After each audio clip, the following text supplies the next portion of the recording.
Beleza, então agora vamos falar sobre funções trigonométricas.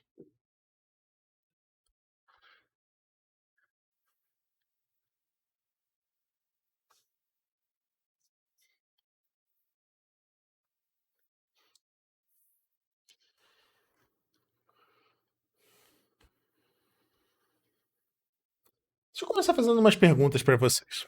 Pessoal que está aqui ao vivo. Deixa eu já botar isso aqui porque eu vou precisar dele. Vamos deixar ele aqui, porque eu vou precisar dele já. Funções trigonométricas é uma que está naquela categoria de coisas que eu sei que quase todo mundo lembra. Lembra, às vezes bem, às vezes mal, mas todo mundo tem uma noção básica. Mesmo que não lembre muito bem, ou tem algumas coisas que não ficaram super claras. A ideia é justamente tornar essas coisas um pouco mais claras. Vou começar com uma coisa. Como é que vocês aprenderam o que é o seno de 30 graus, por exemplo? Vamos ver se alguém lembra da ideia do que significa um seno de 30 graus. Não um valor numérico. O que ele é?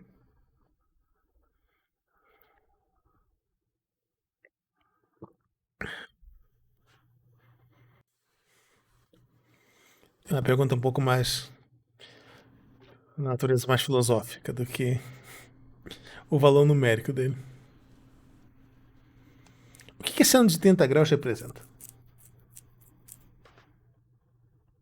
Ninguém se arrisca? Como é que vocês aprenderam que o seno, cosseno e a tangente são definidos na escola?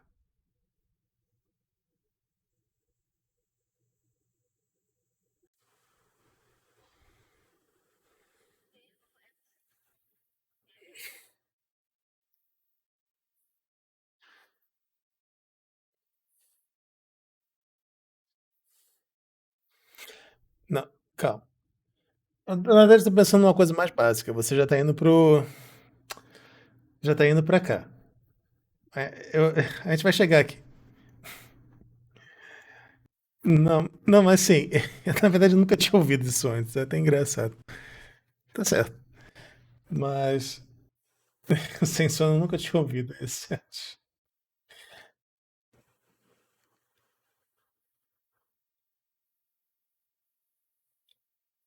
É, tá certo. Parece aquela fórmula. Como é que era? A forma do soma dos senos, que é. Minha terra tem palmeiras onde o canto, sabiá, seno A, cosseno B, seno A. Essas formulazinhas que as pessoas usam para decorar.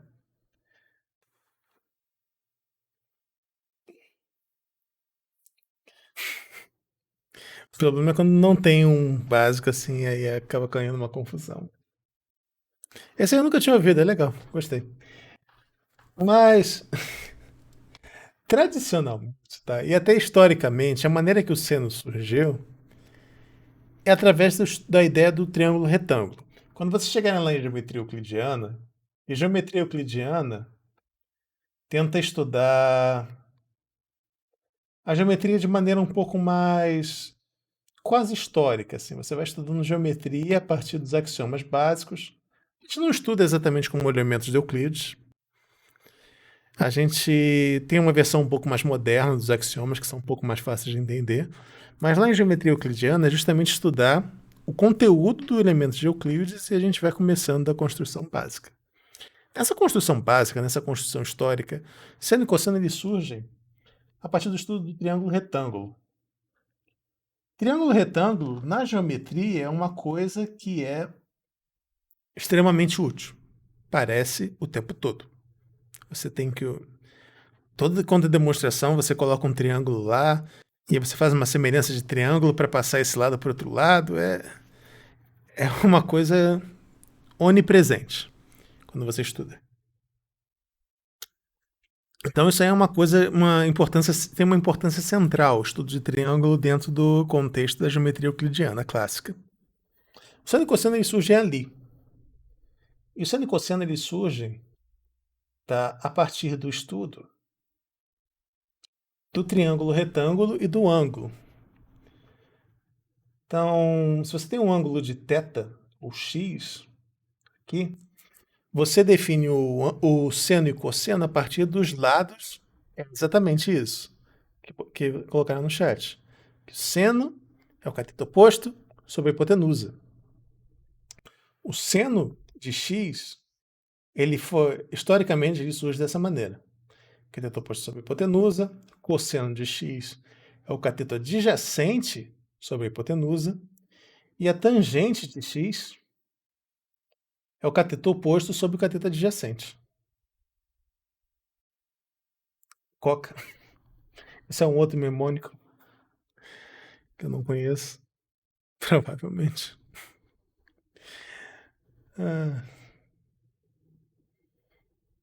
tem tanta coisa, tanta invenção. Que é engraçado. Então, seno e cosseno eles surgem dessa maneira. Só que tem umas limitações e tem alguns problemas, tá? Essa maneira é legal porque aí você consegue fazer o cálculo de seno e cosseno dos ângulos notáveis, que são o... Deixa eu pegar ele aqui. Enquanto a gente ainda está com a tabela aqui da aula passada, do vídeo passado.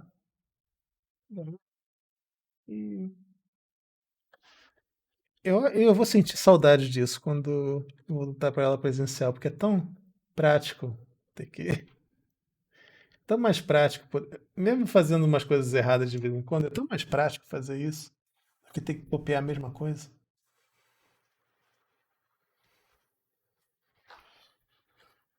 Por outro lado, quando eu faço a aula assim, eu fico sentado o tempo todo, isso não está me ajudando muito na questão do peso também. Porque. Ah, não, eu preciso voltar a ficar andando para lá e para cá pro quadro, que eu tô muito sedentário. Tô ganhando muito peso, ficando sentado o dia inteiro.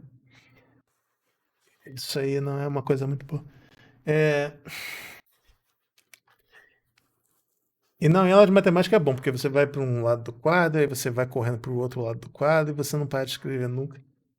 Quase uma aula de ginástica. É, tudo isso falando ao mesmo tempo. Bom, eu queria colocar aqui, então, para gente, o cálculo dos seno, cosseno e tangente dos ângulos notáveis. Acho que todo mundo já deve ter visto, mas é uma conta que é legal de fazer. Seno do ângulo, cosseno, tangente. Opa, na verdade eu fiz besteira, porque tem um zero aqui e eu esqueci. O zero é um ângulo. Então, θ, x, seno de x, cosseno de x. E tangente de x.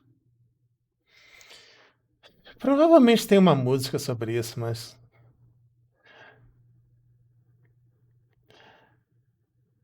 Mas assim,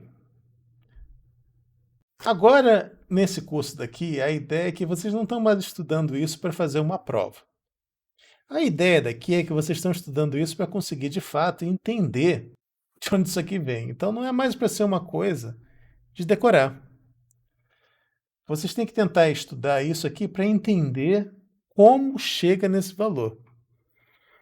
E a razão para isso é simples, assim, por mais que essas musiquinhas ajudem tal, a você lembrar e tudo mais, não tem nada que vai fazer isso entrar melhor na sua cabeça de maneira permanente do que você entender de onde a conta veio. Pelo menos na minha experiência. Se eu sei encontrar ou calcular algum valor, eu não esqueço dele. Pelo menos na minha cabeça funciona assim. E, de maneira geral também, sempre que você tenta memorizar uma coisa como uma forma de decorar, aquela informação acaba se perdendo ou degradando. Você lembrar como faz uma conta ou como acha um determinado valor, aquilo ali fica melhor guardado na cabeça. Claro, também varia dependendo da pessoa. Tem pessoas que têm uma memória fantástica, tem pessoas que esquecem, mas aí varia de pessoa para pessoa. Mas a ideia daqui é entender de onde vêm os valores. Então a gente vai começar ignorando o 0 e o 90, porque isso tem um problema. 0 e 90 são os primeiros ângulos que dão bug ali, no contexto histórico. Porque o que é um triângulo retângulo que tem um ângulo de 0? Triângulo retângulo de ângulo de 0 é isso aqui. Você tem o A, você tem o C igual a B e é uma linha reta. Como que isso aí funciona? Isso aí não é mais um triângulo retângulo. Então, seu B é igual a 0, na verdade, o B é igual a 0 até pode funcionar. Você meio que faz uma forçação de barra e realmente ali talvez bata. Não, não. Eu botei a fórmula errada aqui, né? Acabei de ver que eu botei errado aqui. É o cateto adjacente sobre a hipotenusa. Então o ângulo de 0 até vai, até você pode forçar a barra e falar que se B é igual a 0, o seno vai dar 0, o cosseno vai ser igual a 1, a tangente vai ser igual a... não existe... A tangente é igual a 0 também. Só que 90 aí você tem um problema sério. Porque 90... O que é um triângulo retângulo que tem 90? Triângulo retângulo que tem 90...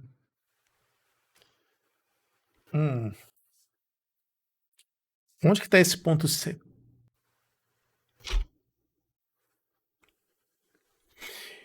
Eu não vou entrar no mérito da questão. Eu só vou... Mas existe uma situação dessa em geometria não euclidiana que você tem um triângulo que tem um vértice no infinito. Mas desculpa até de mencionar isso. Porque isso aí é um tipo de coisa que confunde mais do que ajuda. Mas esse desenho na geometria euclidiana não faz sentido. Você não tem um triângulo retângulo que tem dois ângulos iguais a 90 graus. Então aí a gente vai precisar do círculo trigonométrico. Mas aí a gente volta para ele depois. Tá, então... Eu quero explicar para vocês de onde vêm os ângulos notáveis, o seno, cosseno e tangente deles. Como eu falei no último vídeo, agora mesmo, há um tempinho atrás, pessoal viu, os ângulos notáveis vêm de dois triângulos particulares, que são os triângulos que um é o triângulo equilátero e outro é o triângulo que é a metade de um quadrado. Então, eles surgem aí, os ângulos notáveis. E é justamente dessa ideia do seno e cosseno serem o cateto oposto sobre adjacente que vem o fato deles serem notáveis e fáceis de calcular. A gente começa aqui. A altura de um triângulo retângulo você consegue encontrar usando o Teorema de Pitágoras. O Teorema de Pitágoras vai dizer para você que 1 ao quadrado, ou melhor, meio ao quadrado, porque assim, o ângulo de 30 ele aparece aqui em cima, na metade de um triângulo retângulo. De um triângulo equilátero, desculpa. Então, esse lado daqui é metade do todo, ele é só metade. Então, meio ao quadrado mais a altura ao quadrado é igual a 1 ao quadrado. 1 quarto mais H2 é igual a 1. Daqui a gente conclui que H2 é igual a 1 menos 1 quarto. A gente conclui que H é igual a raiz de 3 sobre 4, ou raiz de 3 sobre 2.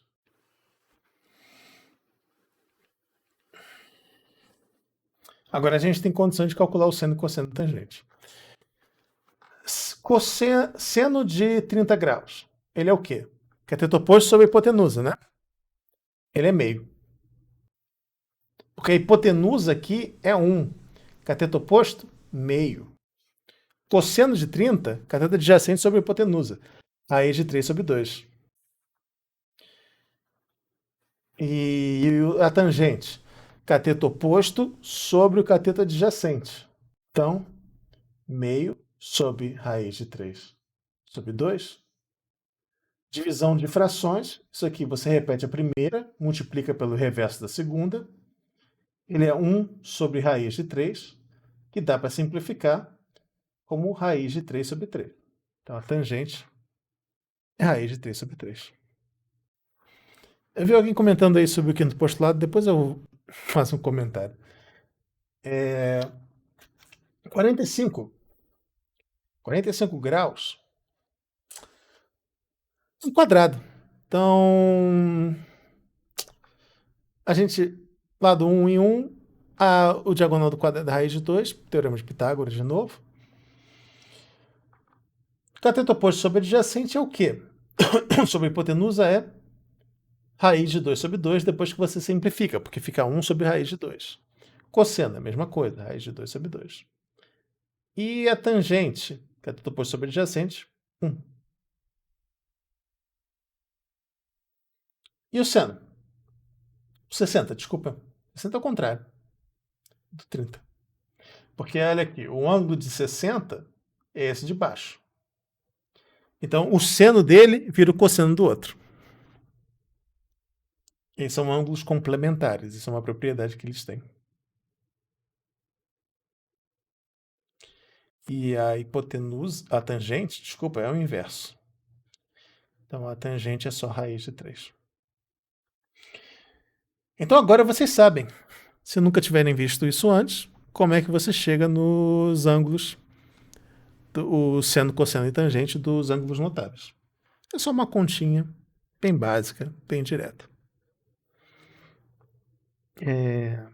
Comentar aqui, só que eu vi alguém comentando sobre o teorema de Euclides. O teorema de Euclides que dá problema, ou sempre deu problema, era aquele das paralelas. Você tem um ponto e uma reta. Quantas paralelas existem que passam por esse ponto? E na geometria euclidiana plana, a ideia é que, dado um ponto que passa fora, só existe uma única reta paralela. E durante milênios, praticamente, se pensou que era essa a única coisa possível, só que ninguém nunca conseguiu provar isso a partir dos outros axiomas. Recentemente eu digo há 300, 400 anos atrás, não, 300, não, quanto foi que Gauss viveu? 1700? Sei lá, mas recentemente, 300 anos atrás só, em termos da matemática isso é recente, conseguiram criar modelos de geometria que isso aí não é verdade. Que você tem, na verdade, tem modelos de geometria onde você não tem nenhuma paralela, onde paralelas não existem. Você tem modelos de geometria onde você tem um ponto e passam infinitas paralelas por ele. Isso aí é um tema, se alguém estiver interessado, tem uma disciplina, é uma disciplina eletiva, mas de vez em quando a gente pode ofertar, que é a geometria euclidiana não euclidiana. É um tema bom também, se alguém tiver interesse e gostar dessa área, para TCC até. Mas não é um tema para vocês verem agora, porque é um tema que demanda, assim, a pessoa estar um pouquinho mais familiarizada com matemática. Mas tem coisas bem esquisitas que acontecem na geometria não euclidiana, tipo, a soma dos ângulos internos de um triângulo nunca é 180, ou ela é maior ou é menor, dependendo da geometria que você está. O teorema de Pitágoras também não vale. Você tem triângulos que tem um ponto no infinito, tem um monte de coisa super estranha que acontece. Por isso que tem muitas pessoas que estudaram esse negócio que chegaram nessas conclusões e falaram, pô, isso é tão ridículo e tão absurdo que é por isso que o teorema é válido. O teorema é verdade porque senão essa coisa ridícula que eu cheguei aqui é verdade. Só que não, o que depois descobriram é que o negócio absurdo é verdade. Você tem até exemplos concretos, físicos e palpáveis, que essas coisas absurdas acontecem. Você consegue construir modelos de geometria não euclidiana. Na verdade, uma das coisas que descobriram é que o modelo de geometria euclidiana, na verdade, não representa quase nada na natureza. A gente vive numa geometria não euclidiana. O universo não é representado por uma geometria euclidiana. O planeta Terra não é também. Até para o pessoal que acredita na Terra plana, o modelo dele de geometria não é uma geometria euclidiana plana. É esquisito, mas é uma geometria não euclidiana. Se você quiser acreditar naquela história lá da muralha de gelo, isso é um modelo de geometria, eu acho que é hiperbólica, não tenho certeza. Mas isso não tem nada a ver com essa história. Vamos, vamos voltar aqui para o foco. Mas é um tema legal, se alguém tiver interesse assim. Não é uma matéria eletiva, então, mas é uma matéria que é legal, se vocês gostarem de geometria e tal, fazer. É uma matéria que pode ser ofertada. É, a gente esbarra aqui num problema que é bastante comum na matemática, que é o seguinte: historicamente, seno e cosseno eles surgem baseados no triângulo retângulo. Só que aí você acaba caindo numa situação assim. Quando você pensa no triângulo retângulo, você só tem como calcular seno e cosseno dentro do ângulo maiores do que zero e menores do que 90. Porque são os ângulos onde você consegue fazer um triângulo. Qualquer ângulo diferente disso não faz sentido. Só que aí vem a pergunta que é uma pergunta bem natural assim para os matemáticos fazerem. Se a gente tem uma função, é uma coisa super comum você pensar e tentar ver como é que eu expando essa função. Por exemplo, isso eu não vou falar aqui, mas existe, por exemplo, a questão de qual é o valor, por exemplo, de seno de i, o número complexo i. É uma coisa bem comum que os matemáticos fazem. Sempre que você aumenta o seu conjunto de números, você quer saber. E as funções que eu tinha antes, o que eu faço com elas? Eu não quero jogar fora elas. Eu tenho como carregar essas funções para lá? E aí você começa. E você. Então a primeira pergunta que você tem é: quem é o seno de zero? Quem é o seno de 90? Quem é um seno de número negativo? Quem é um seno de números maiores do que 90? Quem é um seno de ângulo de 270? Quem é um seno de 360? Ou 720? Por aí vai. Entra a ideia do círculo trigonométrico, que é o que fizeram alusão ali na musiquinha. Não, não era musiquinha, o que era? Tô tentando subir. Bom, no começo do vídeo a gente estava falando sobre. O seno é com o cosseno é com sono e o seno é o sem sono. A ideia daqui é a seguinte, tá? Você tem o plano cartesiano, tá? Eu tô assumindo aqui que todo mundo lembra do plano cartesiano. Você representa aqui o centro 0, 0. E aí você marca, você faz um círculo de centro 0, 0 e raio 1. Ou seja, aqui seria o 1, 0. Tá? Os vértices, aqui é o 1, 0. Aqui é o 0, 1. Aqui é o menos 1, 0. E aqui é o menos 1. Não, aqui é o 0, menos 1. O círculo, você vai ver, é o conjunto de pontos onde x ao quadrado mais y ao quadrado é igual.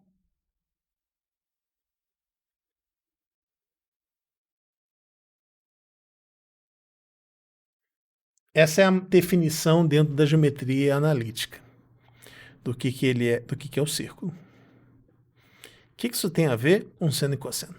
Bom, é uma designação que você faz, tá? Que quando o x e y, você divide, o plano cartesiano divide todo o plano em quatro, que a gente chama de quatro quadrantes. O primeiro quadrante é quando o x e y são positivos.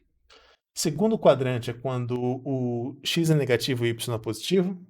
Terceiro quadrante é quando os dois são negativos. Quarto quadrante, quando o x é positivo e o y é negativo. Essa seria a divisão que você faz da reta. Uma coisa que você repara no círculo trigonométrico é a seguinte. No círculo trigonométrico, existe uma relação no primeiro quadrante com a ideia do seno e cosseno e as coordenadas dos pontos do círculo. Então, olha só. Como é que eu pego aqui? Beleza? Um ponto P. Esse ponto P corresponde a um ângulo θ, tá? O círculo tem raio 1. Então, o comprimento daqui é sempre. E aí tem coordenadas x de θ e y de θ. A minha letra está muito pequena, gente. Eu tô com medo de não estar dando para ver. Vou dar um zoom aqui. Tá. Então, esses pontos daqui são x de θ e y de θ. No primeiro quadrante, é fácil de você ver que você tem o que aqui? Você tem um triângulo retângulo. Eu vou até desenhar ele aqui separado para a gente conseguir entender melhor o que está acontecendo. Então, olha só. Triângulo retângulo vai ter hipotenusa igual a 1. Esse cateto daqui, o cateto que está deitado, o cateto com sono, é o x. E o cateto que não está com sono é o y, que está em pé. Eu só peguei o triângulo que estava aqui, gente, e coloquei ele virado, para ficar um pouco mais fácil de tentar visualizar.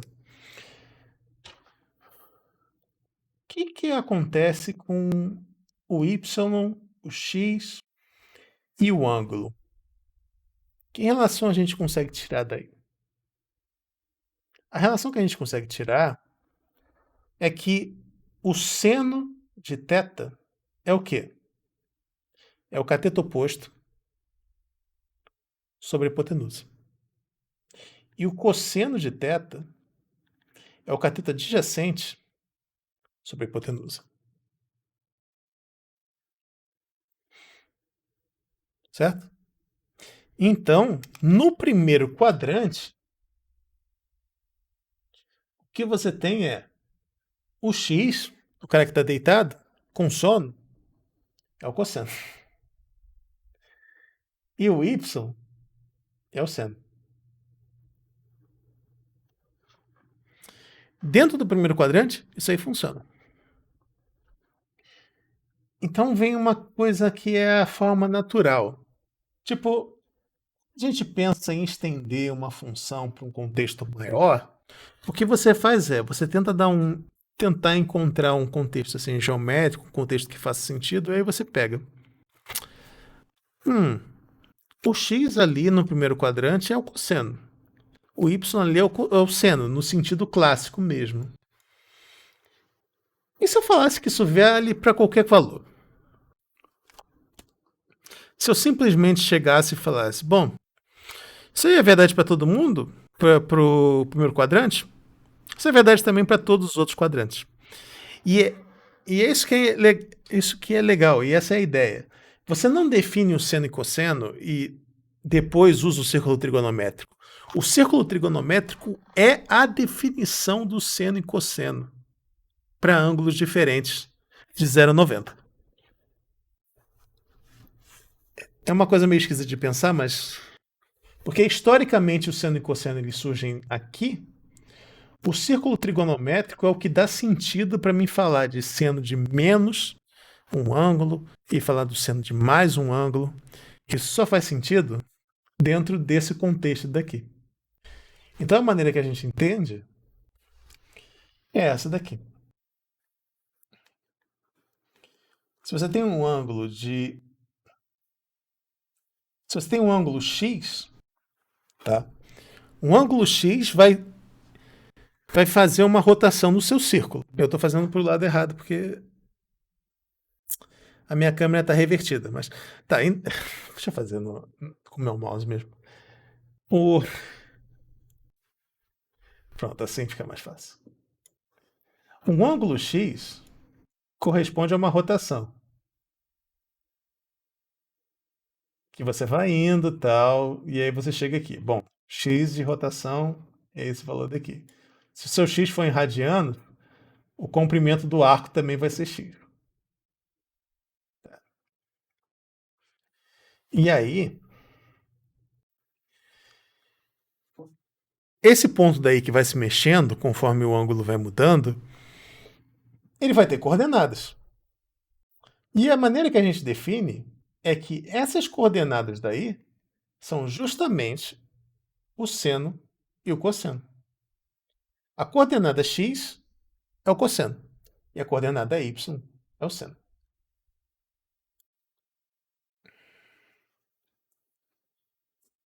Então a maneira que você consegue calcular é assim. E aí a gente tira algumas conclusões. Mas antes de tirar as conclusões, vou fazer uma conta para ver se ficou fácil. Vamos calcular o valor do seno de 120.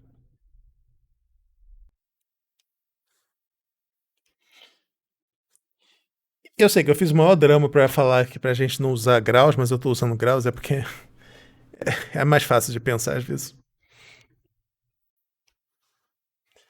Mas lembra, eu fiz esse drama todo para vocês não usarem graus no contexto de cálculo. Tá? Quando você tiver uma derivada no meio, esquece grau. Grau só vai fazer você errar. Mas fora da derivada, você está seguro. Deixa eu mostrar uma coisa. Como é que a gente calcularia o seno de 120? Sem usar calculadora, sem usar nada. A ideia é que você vai pensar: bom, 120 graus vai estar onde?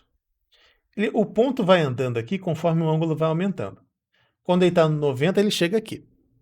Então, isso daqui corresponde a 90 graus. Para ele chegar em 120, eu preciso andar mais quanto? Eu tenho que andar mais 30 graus. Então, 30 mais 90, 120. O seno, então, o valor que eu quero calcular é quem? É esse lado daqui. Que o seno, lembra, o seno é quem está sem sono. É quem está em pé. É a coordenada y. Quanto é que ele vale? Aí entra a geometria. Você vai ter que olhar para essa figura e você vai ter que pensar quanto ela vai valer. Então, olha só. Aqui é 30, aqui é 90, certo? A meia volta é 180. Então está faltando quanto aqui? Está faltando aqui 60. Aí a gente. É sempre uma boa recomendação, quando você faz uma conta dessa, desenhar isso separado. Então a gente tem aqui 60 graus. Desenho muito mal feito. A gente tem aqui 60 graus.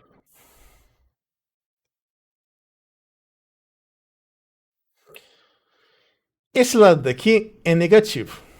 Esse lado daqui é positivo. Vamos lembrar disso porque quando eu for fazer o triângulo, não tem positivo ou não tem negativo. Aquilo ali é só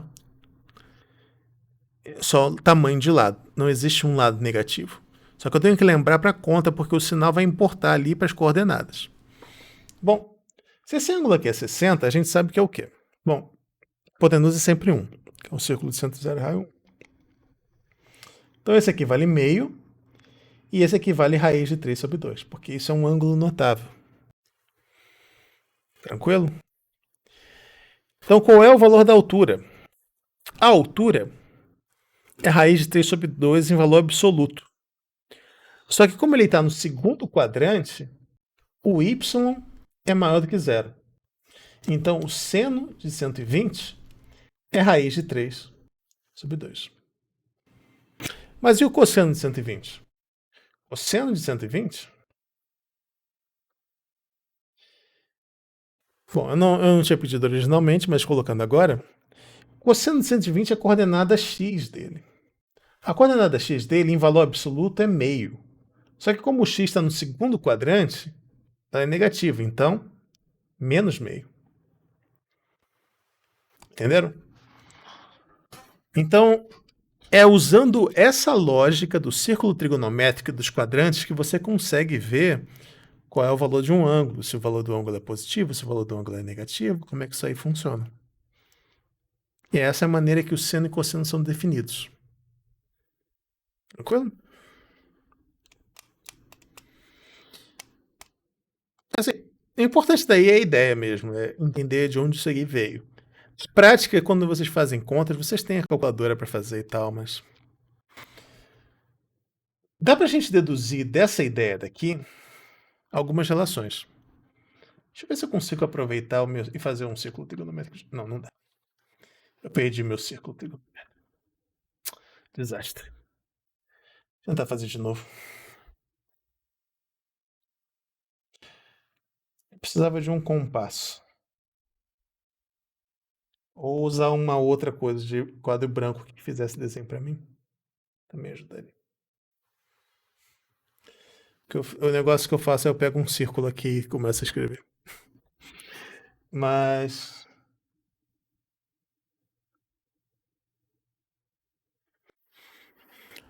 vamos deduzir algumas coisas, tá? Primeiro, qual é a relação que existe entre o seno de menos x e cosseno de menos x? Com seno e cosseno. Lembra? Quando eu estou pensando em ângulos, um valor positivo corresponde a um deslocamento anti-horário. Quando você pega um valor negativo, ele corresponde a você ir para baixo.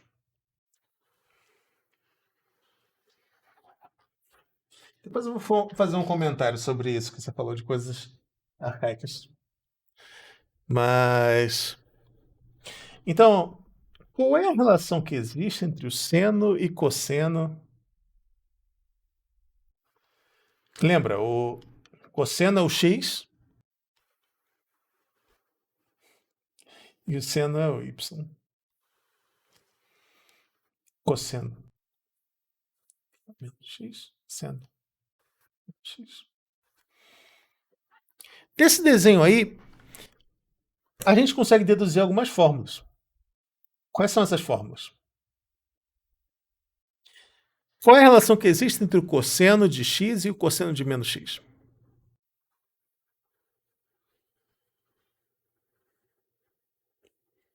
Cosseno é a coordenada x, certo? Qual é a relação que existe entre essas duas coordenadas x aí?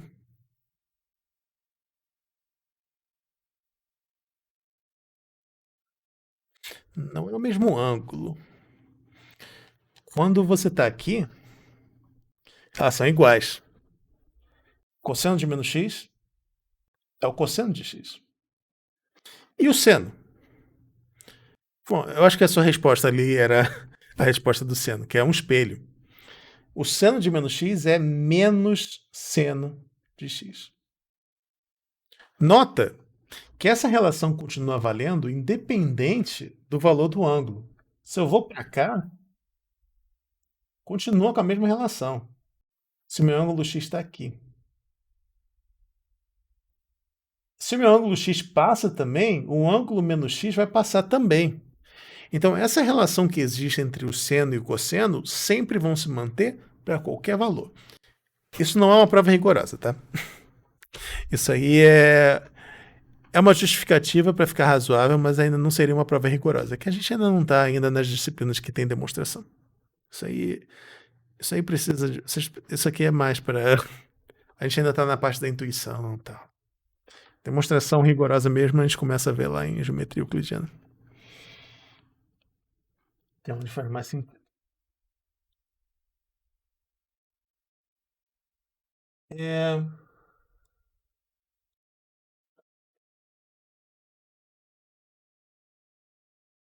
Beleza. Que outras formas a gente consegue deduzir daqui? Estou pensando no que mais relação que a gente consegue. Tem uma relação que a gente consegue deduzir do círculo trigonométrico também. Na verdade, essa relação daqui a gente conseguia deduzir antes mesmo lá no triângulo retângulo, mas aqui fica um pouco mais clara. Porque olha só, é sempre cosseno de x, seno de x, certo? O meu y, o meu x. Isso aí, como é sempre verdade, cosseno x ao quadrado mais y ao quadrado é sempre igual a 1. Cosseno de x ao quadrado mais seno ao quadrado de x é sempre igual a 1. Então eu tenho essa relação trigonométrica também. Beleza? Então, é uma outra coisa que a gente consegue concluir daí.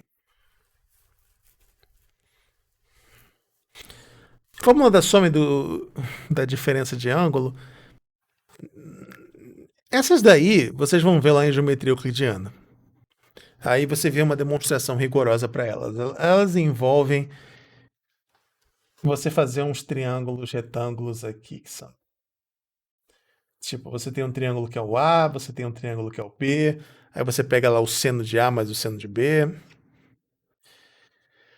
Vocês não precisam decorar essas fórmulas para cá.